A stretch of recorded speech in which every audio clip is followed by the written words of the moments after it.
সোমবার গভীর রাতে গ্রেফতার করা হলো বিধাননগর পুরসভার বর্তমান চেয়ারম্যান তথা তৃণমূলের দাপুটে নেতা সব্যসাচী দত্তকে কোটি টাকার তোলাবাজি, মানসিক নির্যাতন এবং খুনের হুমকি দেওয়ার মতো একাধিক গুরুতর অভিযোগে তাকে গ্রেফতার করেছে বিধাননগর উত্তর থানার পুলিশ।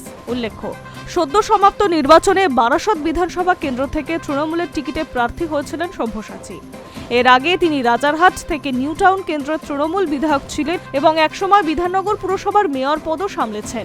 বর্তমানে তিনি ছিলেন বিধাননগরের 31 নম্বর ওয়ার্ডের কাউন্সিলর।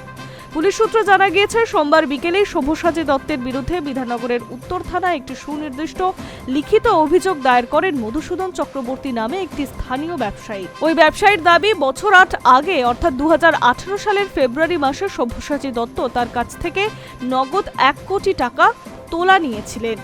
ব্যবসায়ীর অভিযোগ, শুধুমাত্র কোটি টাকার তোলাবাজি নয়, দিনের পর দিন তাকে সাংঘাতিকভাবে মানসিক নির্যাতন করা হয়েছে, মুখ খুললে সরাসরি খুনের হুমকি পর্যন্ত দেওয়া হয়েছে। অবশেষে সোমবার পুলিশের দ্বারস্থ হয়েছেন ব্যবসায়ী সেই মারাত্মক অভিযোগপত্র হাতে পাওয়ার পরেই নড়ে চড়ে বসেছে বিধাননগর উত্তর থানার পুলিশ প্রশাসন।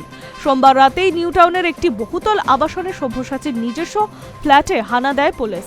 সেখান থেকে প্রথমে সব্যসাচী দত্তকে আটক করা হয়। শেষ পর্যন্ত সোমবার গভীর রাতে গ্রেফতার হন তিনি। মঙ্গলবার সব্যসাচী দত্তকে বিধাননগর আদালতে পেশ করা হবে। জানা গিয়েছে, পুলিশ তাকে নিজেদের হেফাজতে নেওয়ার আবেদন জানাতে পারে। তবে এই হাই প্রোফাইল গ্রেফতারি নিয়ে এখনো পর্যন্ত বিধাননগর উত্তর থানার তরফে সরকারিভাবে কিছু জানানো হয়নি। Hi News network.